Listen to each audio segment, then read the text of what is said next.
Salut les amis, j'espère que vous allez bien. Aujourd'hui, une petite vidéo qui me tient vraiment à cœur. C'est une vidéo un peu choc que j'ai envie de faire, vraiment. Aujourd'hui, on va parler tout simplement des coachs, poker ou autres, d'ailleurs. On peut vraiment englober tout le monde. Les gens qui vous vendent du rêve en vous mentant sur plein de choses. Alors ils vous mentent déjà sur les résultats que vous pourrez obtenir, et je pense que pour la plupart, ils le font en âme et conscience, c'est-à-dire qu'on sait, quand on a une expertise dans un domaine, les résultats que l'on peut atteindre de manière générale, en moyenne. C'est-à-dire qu'on ne va pas essayer de prendre toujours l'occurrence pour une récurrence, c'est-à-dire que le point, le mec en fait qui va faire cette performance-là, on ne va pas la généraliser. On le sait très bien en tant que créateur de contenu et qu'expert de notre domaine, tout simplement. Donc ces gens-là déjà le font en pleine conscience. Ça, c'est le premier point.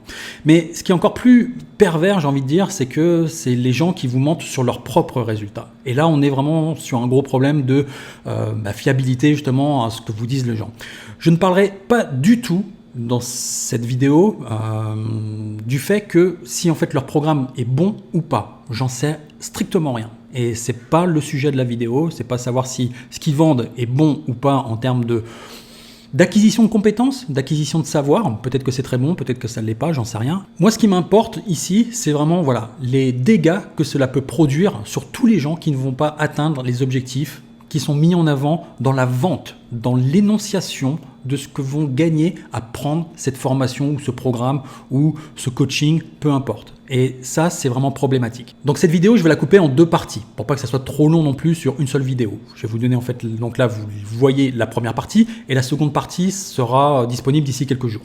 En premier point, on va rester dans le domaine du poker, c'est-à-dire qu'on va parler justement des chiffres qu'on nous énonce et je vais essayer de vous montrer un petit peu que mathématiquement, parfois, les chiffres qu'on nous donne sont juste mathématiquement impossibles. Le deuxième point qu'on va voir, c'est le danger que sont les attentes irréalistes que l'on vous promet dans ces formations. Le problème également dans les attentes irréalistes, c'est que souvent les formateurs vont vous dire que c'est facile d'obtenir ce résultat, etc. Ils vont vous simplifier la chose, etc. Ok. Mais ça va poser un problème, ça va poser le problème de la facilité apparente. D'accord ? La facilité apparente, ça risque de vous poser aussi des problèmes ensuite. Donc on va essayer de développer tout ça également. Donc à partir de la simplicité apparente, on pourra voir que le principal souci, c'est de changer nos comportements qui sont inefficaces. D'accord ? Donc à partir de là, on va essayer de voir justement pourquoi, et là on partira sur des bases de neurosciences et de conscience, de prise de conscience intégrative, etc. On va essayer vraiment d'aller un petit peu en profondeur sur ces aspects-là, et vous allez voir que c'est vraiment très très intéressant de voir pourquoi on n'y arrive pas. Donc on va voir effectivement que c'est le cerveau qui est programmé et la difficulté de déprogrammer tout ça. Voilà. Et c'est une difficulté, je ne vous dis pas que c'est impossible, mais ça prend du temps. Ensuite, la dernière partie de la seconde vidéo sera basée sur le fait de ne pas baser notre succès uniquement sur le côté financier. D'accord ? On verra un petit peu tout ça et qu'on va pouvoir trouver d'autres sources également de succès dans notre pratique du poker. Un programme riche dans le but de rétablir certaines vérités.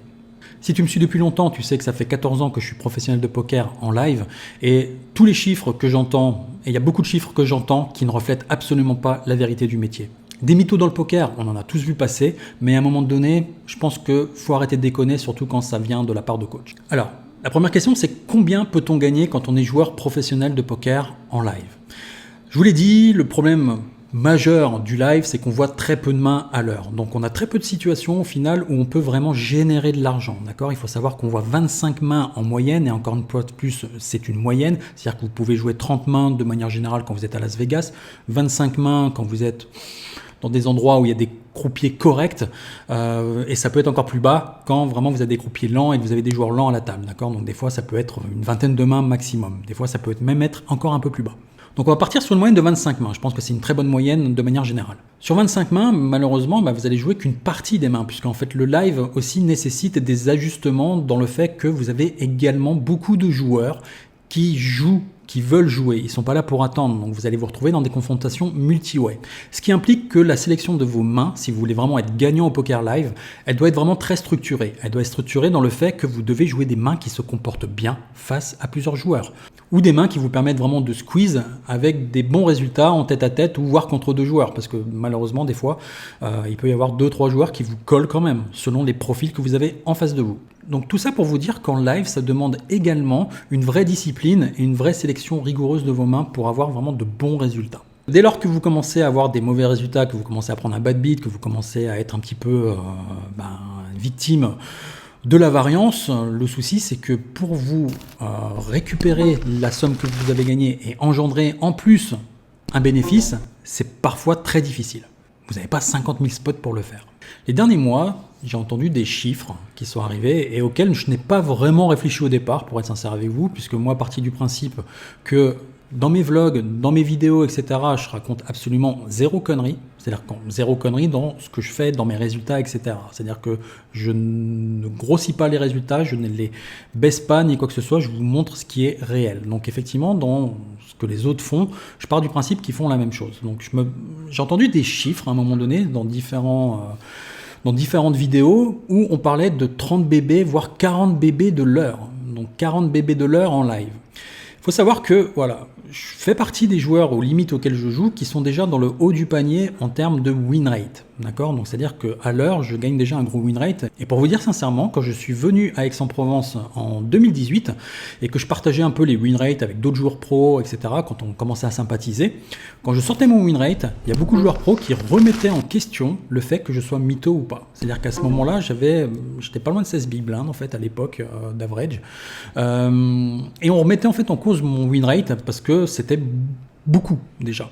Et ce qu'il faut savoir, c'est que moi j'ai joué beaucoup dans l'océan Indien et notamment à Madagascar où on jouait très deep et où le niveau était très faible. Alors effectivement, je faisais pas beaucoup de bluff, etc. J'étais beaucoup en value dans ces parties-là.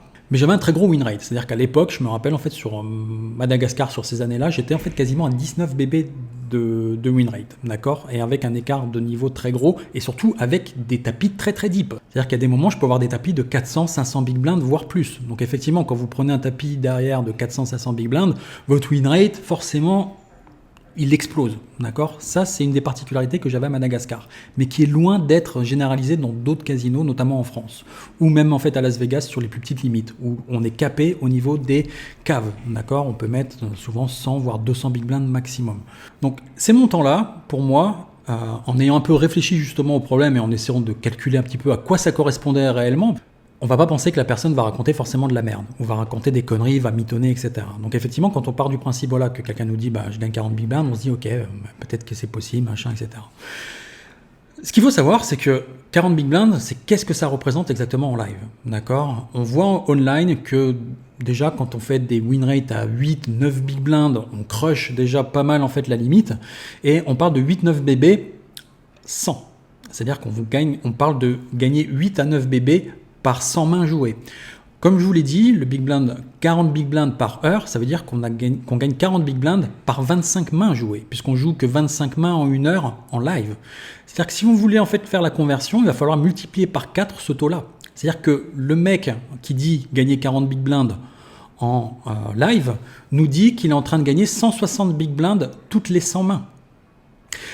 Qu'est-ce que ça veut dire si en fait on le répercute encore? C'est que sur toutes les mains qu'il joue, non, c'est même pas toutes les mains qu'il joue, c'est encore pire que ça, c'est toutes les mains qui sont distribuées. Il gagne 1,6 big blind. Toutes les mains qui lui sont distribuées, c'est de l'automatique, c'est 1,6 big blind qu'il amasse. 1,6 big blind sur chaque main distribuée et non pas jouée. Je ne sais pas si vous vous rendez compte du chiffre. Imaginez, vous jouez à Las Vegas et vous mettez 500 $ sur une table, de 1-3 par exemple. Ça veut dire que vous cavez à 166 big blind à peu près. D'accord? 166 big blind. Imaginez que cette cave, vous la perdez, d'accord? Donc 166 big blind. Pour tous les joueurs qui ont joué un peu en live, vous savez à quel point c'est facile de perdre une cave en live, d'accord? On a envie en live, si on veut vraiment gagner de l'argent, on force un peu le jeu par moment parce qu'on sait qu'on a très peu de situations où on peut vraiment faire de l'argent. Donc parfois, on force un peu le jeu. Donc 166 big blind, ça fait quoi? Ça fait à peu près, c'est presque le win rate qu'on a, 160 big blind sur l'espace de 100 mains. Donc quand vous perdez une cave, ça veut dire que vous perdez déjà quasiment votre win rate sur 100 mains. Il va falloir jouer 100 mains pour les récupérer.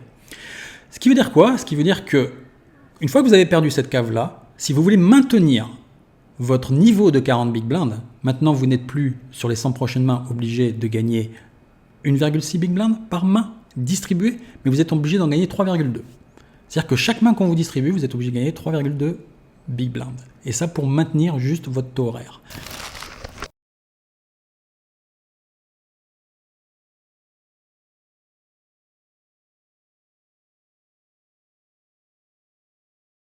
je vous le dis tout de suite, c'est juste impossible. Mathématiquement, c'est pas faisable. D'accord? Si vous voulez un peu plus d'éléments justement pour vous prouver que c'est pas faisable, on nous explique des fois que le niveau en live est beaucoup plus faible, les mecs sont complètement nuls, machin, etc., que c'est bidon, etc. Ok, peut-être c'est plus faible effectivement que le online. Ok. Par contre, il y a une chose qui est sûre, c'est que quand vous jouez en live, nous dire que le niveau est plus faible que la 0,2 centimes, la NL2, ça c'est complètement faux, d'accord? Moi j'ai en fait formé mon ex-femme sur de la NL2, elle a vite grimpé en NL2 alors qu'elle était complètement débutante, elle a été rapidement gagnante pour passer en live sur des tables en plus à Madagascar qui étaient encore plus faibles, beaucoup plus faibles que ce qu'on rencontre en fait, que ce soit aux États-Unis ou en France, etc. Elle a mis déjà plus de temps. D'accord? Alors qu'en NL2, ça a été vraiment très rapide d'être gagnante. Donc on peut me dire ce qu'on veut, le niveau de la NL2 est bien éloigné quand même des tables que vous pouvez rencontrer en live. Ça déjà, c'est la première contre-vérité que je veux rétablir. Et dans ce cas-là, même imaginons qu'on soit à peu près au même niveau, Combien de joueurs connaissez-vous réellement qui ont un très bon niveau, qui sont vraiment au-dessus du niveau, qui ont un edge très important sur ces limites-là, qui fait 160 big blind 100 en NL2? Combien? Est-ce que vous l'avez déjà ne serait-ce que entendu? 160 big blind 100 sur internet en NL2. Personne. Personne, pourquoi? Parce que c'est impossible. Même si vous avez un edge qui est vraiment très important, vous n'allez jamais faire 160 big blind 100. Même si vous mettez un joueur high stake, vous le mettez sur le meilleur joueur du monde, vous prenez le meilleur joueur du monde, vous le mettez sur la NL2, il ne fera jamais ce win rate là. Comment on peut le faire? Et effectivement, du coup, on voit également des sessions, des pourcentages de sessions gagnantes qui sont complètement affolants. Moi, je vois des 90%, des 75%, des 80%, avec des joueurs très agressifs. Il y a une vérité qui est absolue. C'est plus vous êtes agressif, plus vous avez de la variance. Et ça, je ne connais pas un seul joueur compétent qui va me dire l'inverse. Plus vous êtes agressif, plus vous mettez de la pression, plus vous avez des spots, plus vous avez de la variance. Je vous dis pas en fait qu'il va gagner moins, etc. Il va gagner plus si en fait il a une bonne agressivité, qu'elle est vraiment mesurée et qu'elle est en fait très adaptée, qu'il est très réaliste par rapport à son agression, qu'il a des bonnes lectures et tout. Il va gagner plus d'argent, mais il va avoir plus de variance. C'est automatique. Donc c'est pareil, ces chiffres-là, 90% de sessions gagnantes, des 75%, des 80%. 75% à la limite, ça je peux le croire.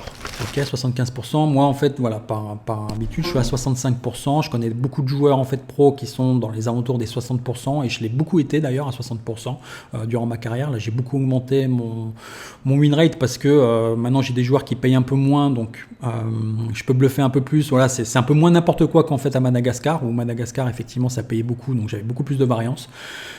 Mais plus vous allez avoir des joueurs mauvais à votre table, plus vous allez avoir de la variance, parce qu'il y a plein de fois où ils sont censés, vous, techniquement dans votre tête, folder, mais ils vont pas folder, parce qu'ils ont leur propre raisonnement et qu'ils ont leur niveau de compétence. Donc, avec des bons joueurs, ils vont toujours faire les folds nécessaires, et effectivement, ils vont respecter la nature du jeu, mais contre des mauvais joueurs, donc vous dire qu'il y a moins de variance parce que le niveau est plus faible, c'est l'inverse. C'est-à-dire que moi, à mon sens, il y a plus de variance avec une table où il y a que des mauvais joueurs qu'avec des bons joueurs. Parce qu'effectivement, ils vont entre celui qui va chercher son double tir, enfin sa double paire, lui qui va chercher sa couleur, l'autre qui va chercher sa quinte backdoor, etc. C'est vraiment très problématique. Donc tous ces éléments-là, pour moi, sont vraiment faux, et c'est pour ça que je pense que on nous prend vraiment pour des cons quand on nous sort des win rates pareils. Petite pause dans cette vidéo, je t'interromps. Si tu suis ma chaîne depuis un petit moment, tu as pu t'apercevoir que je ne demandais jamais de like ou de commentaires, de quoi que ce soit. Au final, je me suis aperçu dans ma consommation des vidéos que je fais moi-même personnellement, que je mets très peu de likes et que je mets très peu de commentaires, etc. Et la réalité, c'est que je me force maintenant un peu plus à le faire parce que c'est très important pour les créateurs de contenu comme moi. Ce que tu vas faire là, ça va m'aider à avoir un meilleur algorithme et de mettre un peu plus en avant des réseaux que j'utilise. Donc si tu aimes mon contenu et que tu veux que je continue en fait à en faire régulièrement, voilà, donne-moi cette force justement de mettre un peu plus en avant sur les algorithmes pour pouvoir en fait partager mon travail. L'autre chose, c'est que cette vidéo, elle est hyper importante. Le sujet est épineux, mais en plus, il peut gâcher des vies. Honnêtement, pour toutes les raisons qui sont invoquées dans cette vidéo, j'ai vu en fait des personnes faire des tentatives de suicide.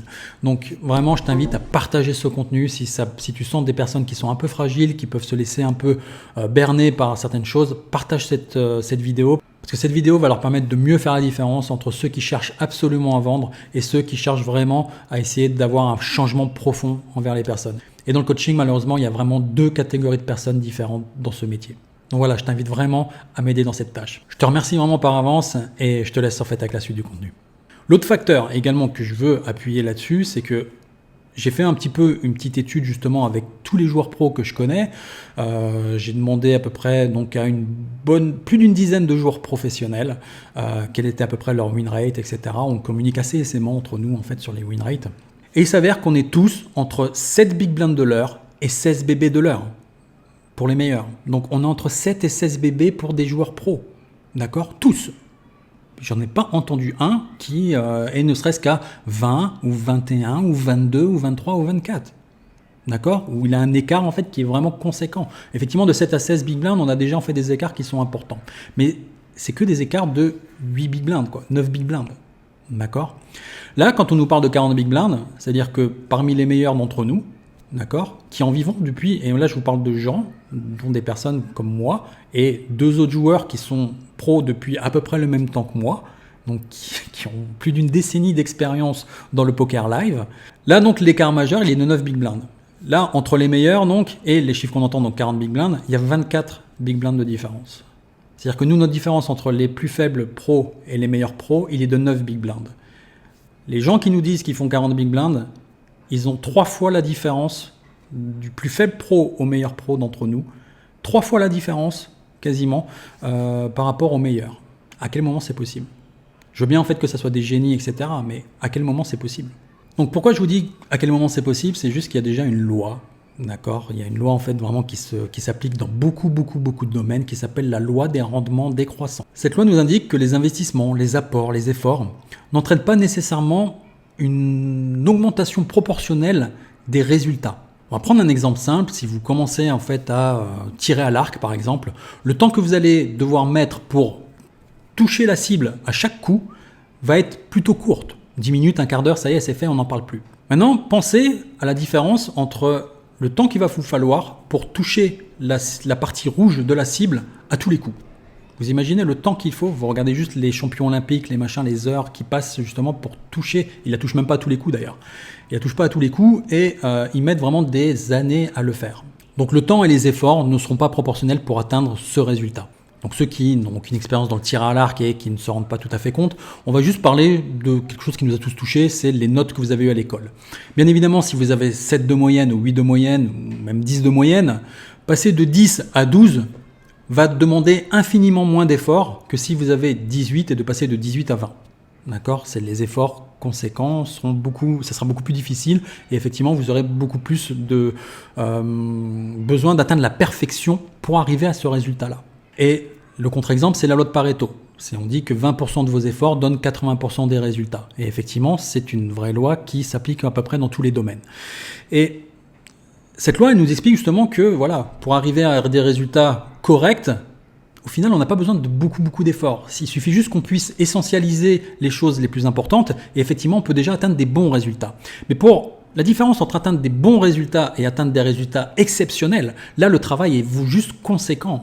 Les efforts sont infiniment conséquents. Et donc, si on le reporte au poker, déjà là, je ne sais pas si vous imaginez, mais déjà, ne serait-ce que pour être gagnant au poker, vous regardez la part de la population qui est gagnante au poker, déjà là, pour être juste gagnant, on parle d'un faible pourcentage des joueurs. Les joueurs qui sont capables d'en vivre, on parle déjà de 1% maximum, quoi. 1% des joueurs qui vivent du poker. Donc, c'est déjà extrêmement réduit. Et là, quand on parle des pourcentage des joueurs donc de poker qui vivent du live et qui vivent depuis des années, qui connaissent tous les codes. Et là, on parle de joueurs de poker qui ont beaucoup d'expérience. Là, je vous parle en fait, voilà, pour vous donner le chiffre, en fait, là, je vous parle de 4 joueurs. On est 4 joueurs à avoir plus de 10 ans d'expérience. Et on est tous sensiblement dans les mêmes chiffres à peu près. Voilà, là, on est en tout cas sur du plus gros que 10 big blinds. On est entre 10 et 16, d'accord, sur ces joueurs-là qui ont beaucoup d'expérience. On est tous entre 10 et 16. Et dans ces joueurs-là, c'est-à-dire qu'on a déjà des bonnes notes, je veux dire, à l'école. Mais là, quand on entend des joueurs qui ont 40 bébés, ça veut dire quoi? Ça veut dire que ils ont plus que 20 sur 20, quoi. Ça veut dire qu'ils ont 22 ou 23 ou 24 sur 20. Ça équivaut à peu près à ça, quoi. Donc, Parce que comme je vous le dis, mathématiquement, c'est juste impossible. C'est possible sur court terme, sur quelques heures. Moi, ça m'est arrivé par exemple sur 80 heures. Je me rappelle à Las Vegas, c'était au casino l'Excalibur, le casino de l'Excalibur, où j'avais en fait un taux complètement taré. Je jouais de la 1-2 et j'ai fait 8000 euros en 80 heures. Ce qui faisait que je prenais 100 euros de l'heure, enfin 100 dollars de l'heure, et ce qui représentait 50 big blinds. D'accord ? Mais plus je faisais des heures, plus ce taux en fait baissait. C'est-à-dire que bien évidemment, c'était un run, et c'était un vrai good run parce que c'était juste incroyable. Déjà pour atteindre ça, c'était je vous imaginez même pas le run que j'ai eu. C'est-à-dire que j'ai très très rarement été décavé. Honnêtement, je crois que j'ai vraiment pendant 80 heures, j'ai très très rarement été décavé. Quand je bluffais, ça passait tout le temps, tout le temps. C'est-à-dire que tous mes bluffs quasiment passaient. Quand il fallait être payé, bah ça payait. Enfin, c'était le film de cul, quoi. C'était, excusez-moi du terme, mais c'était un vrai film de boule parce que c'était juste incroyable ce qui se passait. C'était le poker facile. J'ai jamais ressenti un poker aussi facile de ma vie à ce moment-là. Donc voilà, c'était toutes les étoiles étaient alignées. Mais pendant 80 heures, déjà, pour moi, ça en 15 ans. Je vous parle de 15 ans d'expérience. Hein. En 15 ans, ça m'est arrivé une fois. Une fois. Ça m'est arrivé pendant 80 heures d'avoir cette sensation-là de surpuissance et d'atteindre en fait 50 big blinds. Si vous avez joué un peu en live, vous savez exactement comment se passent les runs. C'est dur, c'est compliqué. Et dire qu'on va faire fold en fait toujours les joueurs, que les bluffs vont passer et tout, non. Les joueurs en fait à un moment donné, bah, ils s'adaptent. Ils vous voient agressif, vous allez vous faire payer beaucoup plus souvent. Donc je n'émets même pas de sérieux doutes sur le fait que ça soit possible. Je suis très très ancré dans ce que je dis, je vous dis juste que c'est impossible. J'ai même pas de doute en fait là-dessus que le fait que ce soit possible ou non aujourd'hui, maintenant que j'ai pris un peu le temps de réfléchir à ce qu'étaient réellement ces chiffres. C'est-à-dire que voilà, ça fait quelques mois que bon, je le sais, j'avais en fait un peu étudié le truc. J'ai laissé un peu pisser en fait le machin, mais le problème c'est que voilà, c'est le message qui est véhiculé aussi dans toutes ces formations où on vous vend du rêve, des millions, des machins. Où on vous vend du rêve en fait justement sur les sommes que vous pouvez gagner, des 10 000 euros par mois, etc. Plus que ça.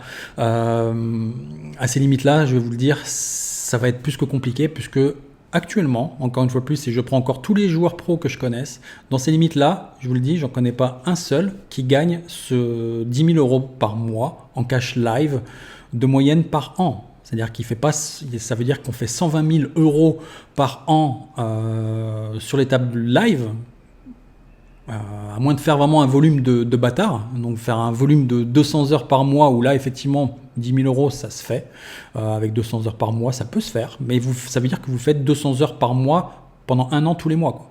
Et là vous allez effectivement atteindre 10 000 euros le truc. Là effectivement c'est faisable, mais à hauteur de 200 heures par mois. Et pour moi, il n'y a pas 50 000 endroits où vous pouvez faire 200 heures par mois de moyenne.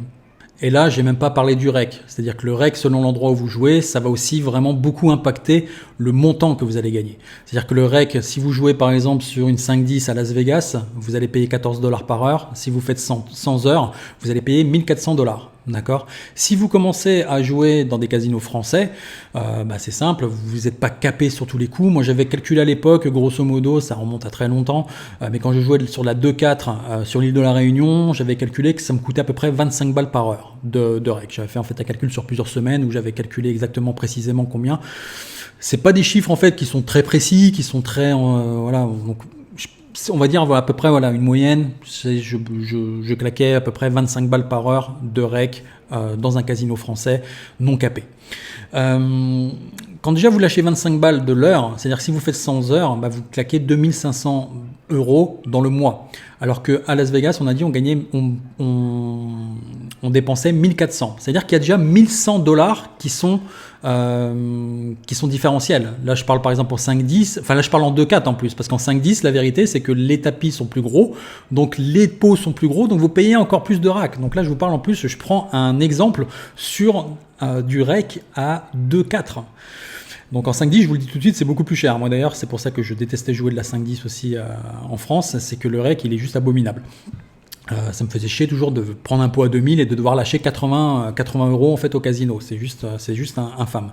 Donc déjà, vous voyez, je parle de 1100 et en prenant en plus des recs qui sont même pas réalistes, vous avez 1100 $. Si vous prenez ça sur de la 5-10, ça veut dire que déjà vous perdez une big blind par heure juste avec le rec. D'accord? Donc en plus, selon l'endroit que vous allez jouer, ben voilà, ça va aussi impacter votre win rate. Avec tout ça, je pense que voilà, pour la plupart, je pense que vous êtes à peu près convaincus si vous avez joué un tant soit peu en live. Bah pour ceux qui n'ont pas joué en live, écoutez, faites-vous votre propre opinion, me croire moi ou croire en fait les personnes qui vous vendent du rêve.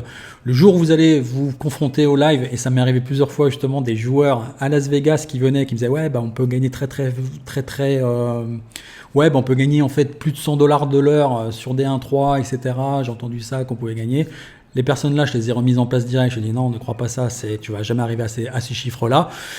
Si, ils étaient sûrs d'eux. Au bout de ne serait-ce qu'une semaine, 2 semaines, ils se rendaient, même pas 2 semaines, une semaine, ils se rendaient compte que celui qui avait raison, c'était moi. Pour ceux qui en fait pensent que voilà, c'est des mots en l'air, etc., que je raconte n'importe quoi, je suis prêt à faire un pari. Le pari, il est très très simple. Celui qui pense faire 40 bébés par heure, qui en fait est capable, etc., et que c'est si facile, je lui propose même pas de faire 40 bébés par heure. Je lui propose de faire juste le double du win rate que j'ai, c'est-à-dire en fait faire 32 bébés par heure. D'accord? Donc je lui donne 8 bébés en fait de mois. Et on peut même en fait quasiment arrondir à 30 bébés, j'ai envie de dire. S'il fait 30 bébés sur un volume de 800 heures qu'on pourrait passer ensemble, on fait un voyage ensemble, on fait correspondre nos dates, on va dans la même room, on pose les jetons, on commence en fait en même temps, on finit en même temps, et effectivement moi je vérifie à chaque fois le stack à la table et non pas dans les racks. Dans les racks, c'est trop facile de prendre des jetons, de rajouter des jetons en fait dans le rack, de dire tiens, regardez, aujourd'hui j'ai gagné ça, alors qu'on voit jamais en fait les stacks à la table. Ça, c'est beaucoup trop facile. Donc là, le but, c'est voilà, on quitte la table, on voit en fait combien de stacks on a à ce moment-là quand on est en train de quitter la table, et effectivement, on calcule en fait le gain réel.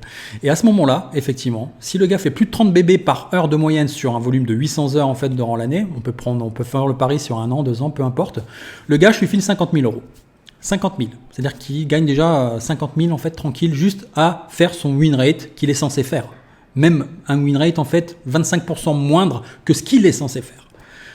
Et je vous le dis tout de suite, c'est moi si jamais en fait je gagne, je demande pas 50 000. Je donne une cote de 10 contre 1. Il me file 5 000 et c'est ok.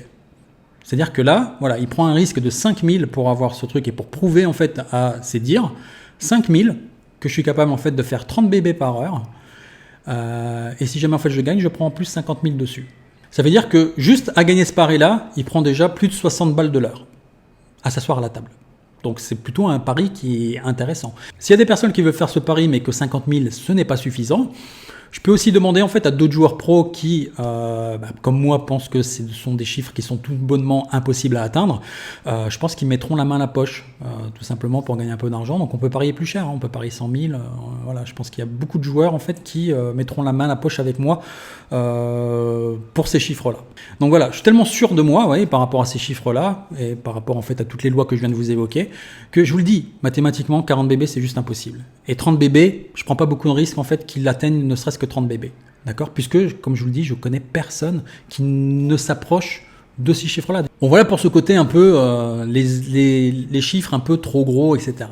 Le problème, outre le fait que tout cela n'est pas très sincère, que ça bouffe le travail aussi des autres joueurs, tels que moi, je vous le dis sincèrement, en fait, d'entendre ces chiffres-là, le truc et tout, alors que moi, déjà, je fais partie des joueurs qui sont dans le haut du panier en termes de win rate horaire, on se sent en fait quelque part un peu ridicule d'afficher en fait ces win rates-là, alors que c'est des win rates qui sont énormes. C'est quand même en fait frustrant comme sensation, c'est-à-dire que, vous voyez, là, déjà, cette vidéo-là, c'est un peu en fait tendancieux de la faire, dans le sens où je sais qu'il y a une partie de la population qui vont penser ouais c'est un rageux parce qu'il fait pas les 40 bébés par heure machin et tout. Non, moi ce que je gagne, je suis déjà très fier de le gagner. Il y a très peu de joueurs qui sont capables de gagner autant en fait à l'heure. Je veux dire en termes de big blind horaire, en termes de gains poker, en fait il y a des gens qui gagnent infiniment plus que moi en fait. Et je suis absolument pas jaloux de ça, je m'en fous.